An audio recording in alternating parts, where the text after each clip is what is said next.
Class, let's continue our topic statistics, and today we'll be solving exercise 18E, page number is 892, and the topic we are discussing is OGIF. OGIF is also called as cumulative frequency curve, और cumulative frequency curve दो type की होती है, आपको पता है, one is less than and other is more than.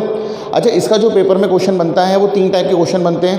पहला बनता है कि draw less than type OGIF and find the median. दूसरा बनता है कि draw more than type OGIF and find the median. और तीसरा बनता है draw a less than and more than type OGIF and find the median.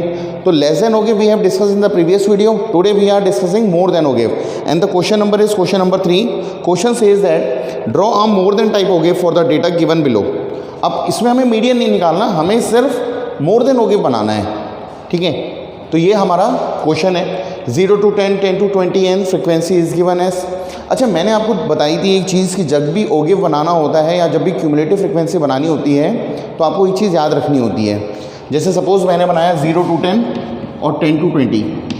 अगर हमें लेस देन बनाना है तो हमें अपर लिमिट देखनी होती है, और अगर हमें मोर देन बनाना होता है तो हमें लोअर लिमिट देखनी होती है. Is that clear? तो देखो, अब 0 to 10 ये एक नॉर्मल फ्रिक्वेंसी डिस्ट्रीब्यूशन है जिसको हमें मोर देन टाइप OGIF बनाना है. तो मोर देन OGIF बनाने के लिए यहाँ पर मैंने लिख लिया मोर देन.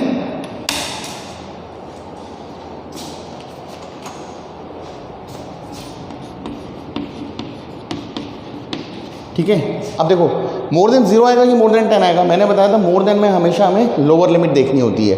तो ये क्या आ जाएगा, मोर देन 0. मैं एक लिख दे रहा हूँ, उसके बाद आप, ठीक है, फिर क्या आ जाएगा मोर देन 10, फिर क्या आ जाएगा मोर देन 20, फिर क्या आ जाएगा more then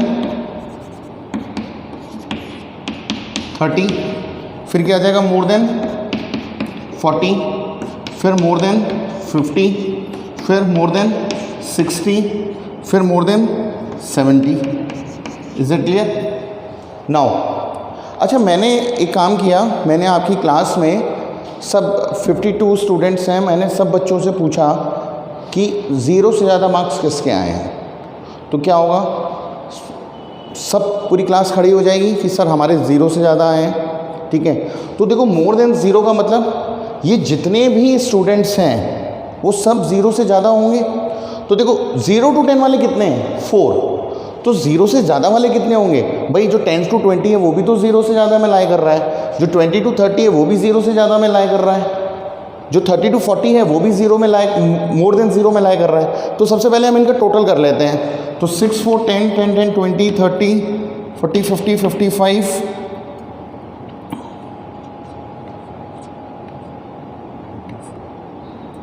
I think the total is 100. Cross check.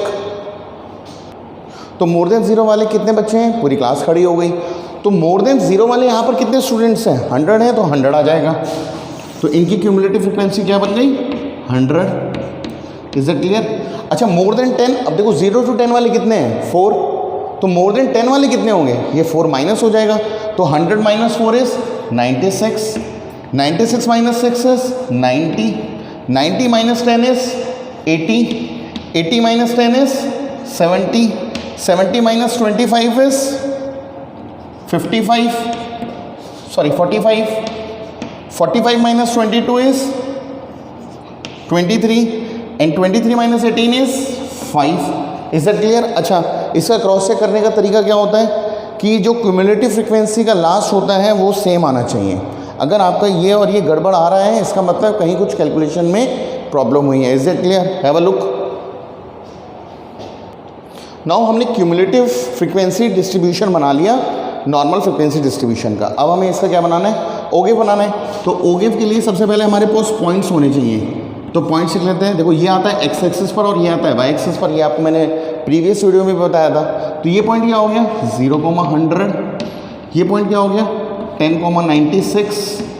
ठीक है, नेक्स्ट पॉइंट क्या हो गया, 20,90. फिर नेक्स्ट पॉइंट क्या हो गया, 30,80.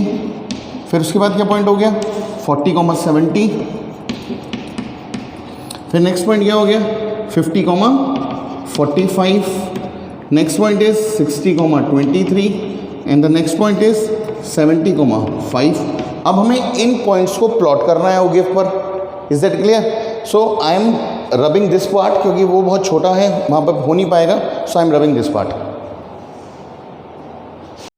तो ये हमारे पॉइंट्स हैं, एक्स कॉमा वाई लिख लेता हूँ, और पॉइंट्स ऑलवेज ब्रैकेट में लिखिएगा पैरेंथेसिस में, तभी वो हमारे एब्सिस और ऑर्डिनेट कहलाते हैं। अच्छा, एक्स एक्सिस पर हमें लेस देन या मोर देन लेना होता है, और लेस देन और मोर देन क्या होते हैं, मार्क्स। तो यहाँ पर लिख लेते हैं मार्क्स, और देखो क्या है 0 फिर 10 20, तो बना दें 0 के बाद 10, देन इट इज़ 20 30 40, कहाँ तक जा रहा है 70 तक, 50 60 70, और ये हमारी आ रही है फ्रिक्वेंसी 100 96 90 80 70। सो आई थिंक 10 का स्केल सफिशिएंट है। 10 20 30 40 50 60 70 80 90 and this is 100. Is that clear? अच्छा, in the previous video I forget to tell that scale बहुत इंपॉर्टेंट होता है लिखना, ठीक है।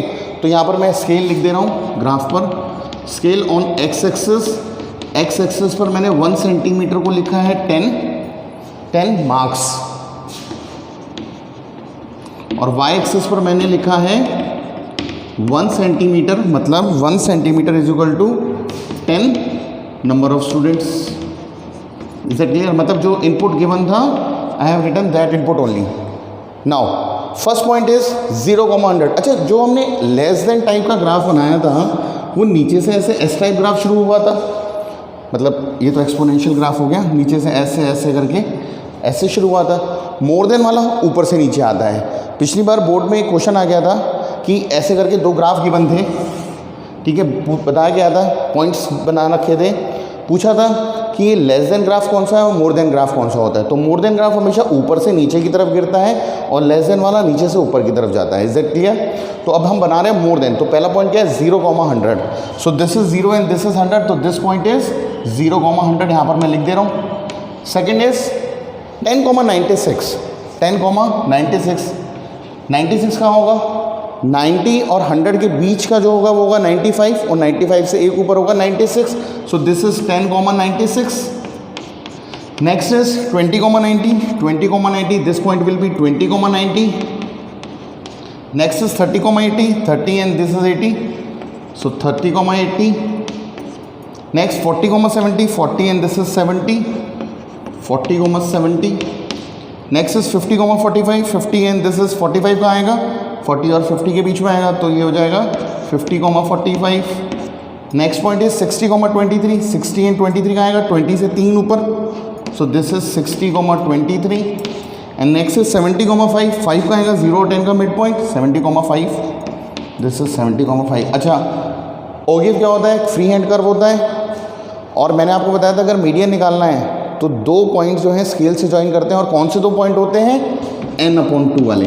पर इसमें हमें मीडियन नहीं निकालना, we have to just draw the ogive. अब इनको ज्वाइन कर दो फ्री हैंड, इससे इसको ज्वाइन करो, इससे इसको ज्वाइन करो, इसको ज्वाइन करो। Is that clear? So this is our more than type ओगिव।